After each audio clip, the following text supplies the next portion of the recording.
Hello, young math Padawans. It's Miss Angel with today's lesson on solving equations. Now, I know a lot of you already know how to solve equations, and that's awesome.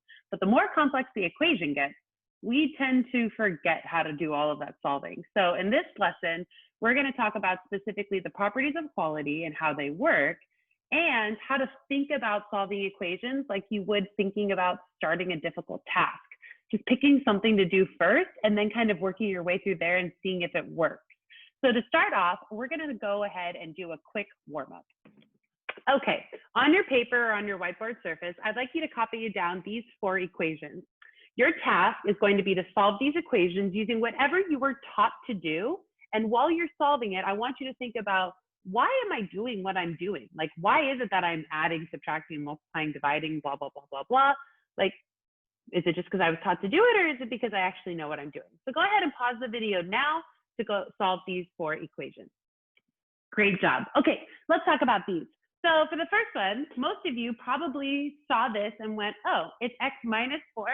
So I know that I have to add 4 on both sides, and then that will give me x equals 14. Nice, thumbs up if that's probably what you did.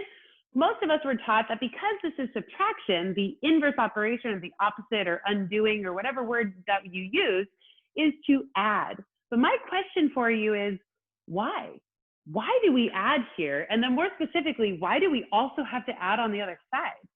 And students will say like, oh, to keep equations equal or even or balanced or whatever, but really, like, what does that mean? So, and then also, how do we feel 100% confident that 14 is correct? I mean, you might feel it might be correct, but the biggest thing here is why? Why add? Why add to both sides? And then why am I so convinced that 14 is the correct answer? Something to keep in mind. Let's go on to number 2. In number 2, most of you probably looked at this and went, oh, x plus 4 equals 10. I'm going to subtract on both sides. And that'll give me x equals 6. But my question for you again is, why? Why subtract? Why subtract on both sides? Why are you so sure that x equals 6? Think about that for just a moment. Now, on the next one, I have a feeling that some of you struggled maybe a little bit more with the division and the multiplication, because we tend to do better with addition and subtraction in general. But for the division, a lot of us were taught, well, to undo division, I need to multiply. So you multiplied both sides by 4. Okay, and then you ended up with x equals 40. That's a weird looking for 40. But again, why? Why do you multiply to undo division? Why does x equal 40? That's the question here. Let's move on to the last one. Our last one is 4x equals 10. And you're looking at this and you're going, oh, that's multiplication. The inverse of multiply is divide. And then that gives me x equals, and then some of you might have stopped here. Can you think of why you might have stopped here? Because 4 doesn't go into 10. So would you write no solution? No, that just means your answer is a fraction. So what I tell my students is, if your answer is a fraction, just leave it as a fraction, because when you go to check it later on, it's probably going to make your math a little bit easier. So I would write this as just x equals 10 fourths, or if I wanted to simplify it, I could say x equals 5 halves. But again, my question for you is why? Why are we dividing? Why is it that you used to divide on both sides, and why am I so confident or not confident that my answer here is 5 halves? So let's leave this work here for now and come back to it after we talk about these things called properties of equality. Okay, let's go over these things called properties of equality. Take a moment, pause the video, write down all 4 properties of equality, their definitions, and some space underneath so that you can write in some examples. Great, let's get going. So for addition property of equality, basically, if you add the same term to both sides of an equation, the equation will remain true. And that's the key point there, that the equation will remain true. So to remain true, we first need to start with the true equation to begin with. So let's take, for example, 10 equals 10. I think we can all agree that 10 and equaling 10 is a true equation. Now, if I add a term to both sides, let's say I decide to add a 2 on the left side of this equation, which, by the way, I'm also going to put a line down the middle just to keep everything separate, okay? Now, if I add 2 to the left side, I've now added a term onto 10, so this has become 10 plus 2. And 10 plus 2 is 12. So is this equation still true if I said 12 equals 10? I don't think so. 12 does not equal 10 last time I checked. So if I want to keep this true, I have to also add the same term on the right. So this also becomes 10 plus 2 or 12. Now it's a totally different equation, but at least it's still a true equation. And that is the key when it comes to addition property of equality. Subtraction property of equality kind of works the same way. Subtract the same term from both sides and the equation will remain true. So let's start with the same equation. 10 equals 10, right?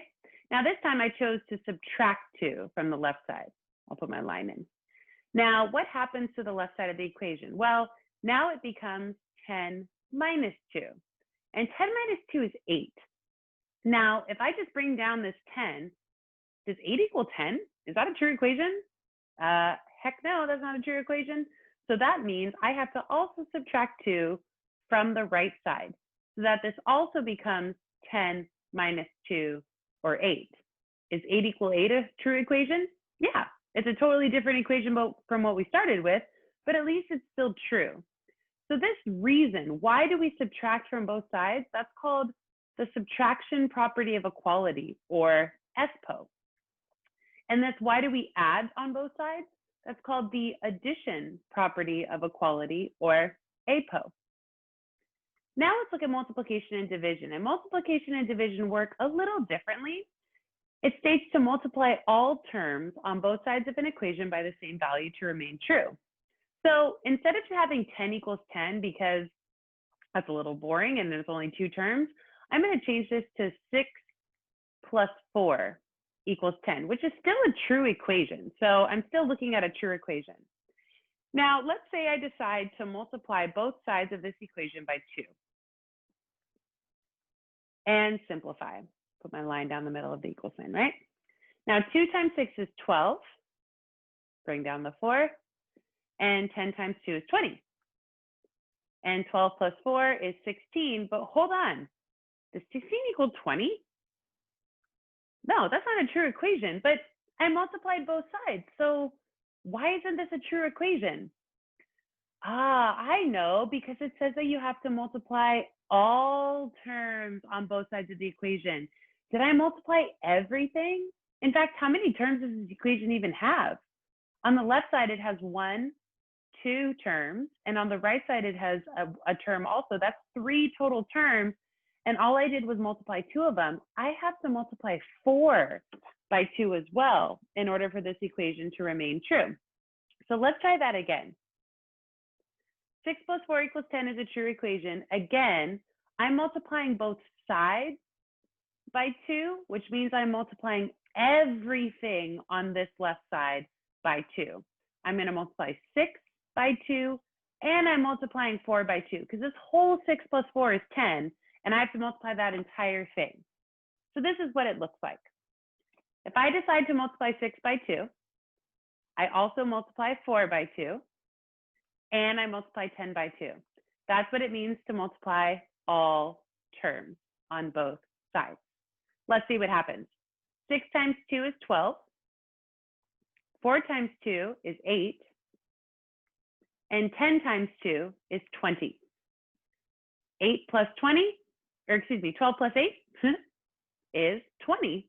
And 20 equals 20.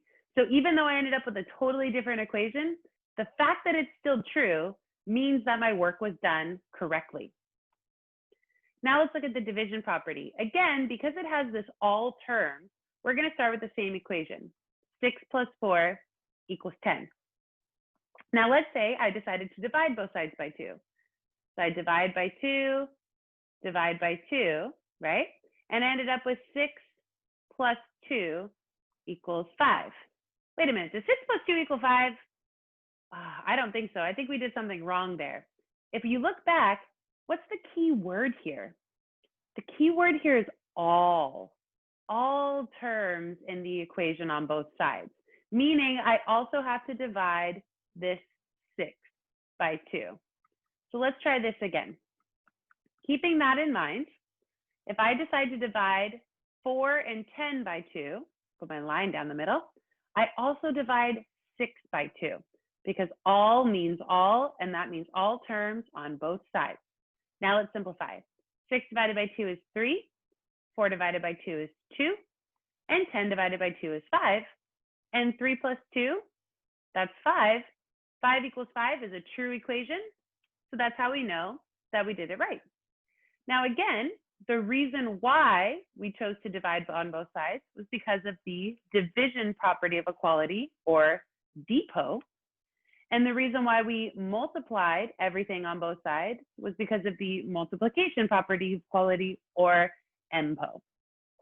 So now that we've learned about these properties of equality a little bit better, let's go back to our warm-up and see if we can answer some of those questions of why. So now that we've learned about these properties of equality, let's go back to our original warm-up and start answering some of those questions. So why is it that in the first equation, if we chose to add on one side, we had to add on the other side?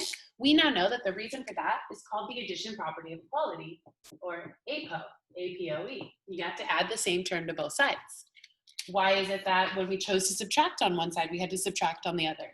Well, that's because of the subtraction property of equality. You had to subtract the same term from both sides. Why is it that when I chose to multiply all terms on one side, I had to multiply all terms on the other side by 4? That was because of the multiplication property of equality. Multiply all terms on both sides of the equation by the same value. And then why is it that I chose, if I have to divide on one side, I had to divide on the other? And that's called the division property of equality, or depot. I had to divide all terms on both sides of an equation by the same value in order for that equation to stay true. But that still doesn't answer our primary question of how did we know to add, subtract, multiply, and divide in the first place? Well, that has to do with this concept of big ones and zero terms. Notice how I didn't say cancel. Cancel is not a word in our vocabulary. We're going to actually replace that word with a better one. We're going to look at, are we making a zero term or are we making a big one factor? So let's look at number 1. Number 1, we had x minus 4. Well, remember, subtraction is the same idea as adding a negative. So when you see a minus 4 in an equation, I want you to think of that as a negative 4. I know it's not, but just think about it as it is, okay? Now, what is negative 4 plus positive 4?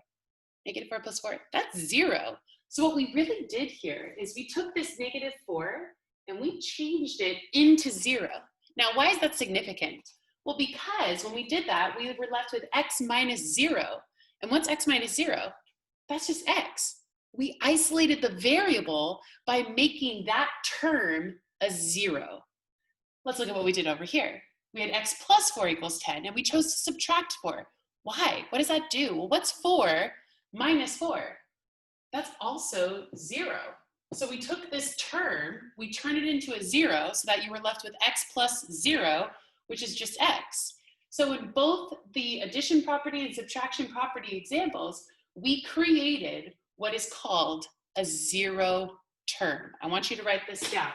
We created what is called a 0 term. When the term is negative, like in minus 4 and negative 4, you create a 0 term by adding, because a negative plus the positive will be 0. And then over here, when it's positive, you create a 0 term by subtracting, because a positive 4 minus 4 is also 0. Now, did we also do that for multiplying and dividing? I don't think 4 divided by 4 is not 0. And by the way, even if we did, if we made a 0 out of this 4, we'd be left with x divided by 0, which isn't even possible, or 0 times x, which gets rid of the variable. So what did we actually do here? Let's actually look at the division property first. We divided by 4. What did that actually do? 4 divided by 4 is 1. So what we did is we created a 1 here. In fact, if you remember from your properties of exponents, we created a big 1, and we were left with 1x, or 1 times x, which is x by itself. Now, did we also do the same thing over here? Well, let's look at what we're doing by multiplying by 4. Remember, 4 is the same thing as 4 over 1. So really what we're doing is we're multiplying 4 in the numerator and dividing by 4 in the denominator. So this is also a big 1, because you have 4 in the numerator, 4 in the denominator, which is 4 divided by 4, which is 1. That leaves us with x divided by 1, which is just x. So in the addition and subtraction, we tried to make a 0 term, but in the multiplication and division, we created what's called a big 1 factor. Or you could just call it a big 1. Why? Because x divided by 1 is 1, and 1 times x is, x divided by 1 is x, and 1 times x is also x. So write this down and make sure that you have that in your head. Addition and subtraction, we're trying to make a 0 term. Multiplication and division, we're trying to make a big 1 factor. Now our final question from our warm-up was, why am I so sure that I'm actually correct? To do that, we're going to check. And every single time you solve an equation, you should always check to make sure that the value that you got for the variable is the solution, or the value that makes it true. So we're basically asking ourselves a question. Does x equal 14 here, or doesn't it? To do a check, you take the value of x, and you're just going to evaluate the expression on the left-hand side. So I'm plugging it in for x here. So let's see, 14 minus 4. Does that equal 10? And I always put a question mark as in like, does it? I don't know. Is it going to make a true equation? Well, 14 minus 4 is 10. And last time I checked, 10 does equal 10. So what I like to do is I like to put a box around my final answer once I've checked it and I'm 100% confident that that's the solution. Same thing in number 2. X is 6. 6 plus 4, does that equal 10? And it's a question. I don't know. Does it? Well, 6 plus 4 is 10. 10 does equal 10. So I also know that 6 is the solution here. Let's check at number 3. 40 divided by 4. So 40 divided by 4. Does that equal 10? Question mark. I don't know. What's 40 divided by 4? Oh yeah, that's 10. And does 10 equal 10? Yes, it does. That's a true equation. So I know that 40 is the solution. Now this one's a little bit tougher. But if you remember, multiplying by a fraction is easier than you think. Let's go ahead and plug it in. 4 times, and then I'm going to just do the 10/4 instead of the 5/2. Both of them will work. Does 4 times 10/4 equal 10? Remember, multiplying by a fraction is the same as multiplying by the numerator and dividing by the denominator. So we can actually write this as 4 times 10 divided by 4 equals 10. Still a question mark though, right? We're not entirely sure. Well, let's see. 4 times 10 is 40. 40 divided by 4, that's also 10. Or you could see that the 4 divided by 4 is a big 1. And either way, you're going to be left with 10 equals 10. So look at that. You ended up with a fraction as your final answer. So now that we've answered all these questions from our warm-up, let's actually get into some tougher examples, maybe even some that contain fractions. So grab your notes and let's go.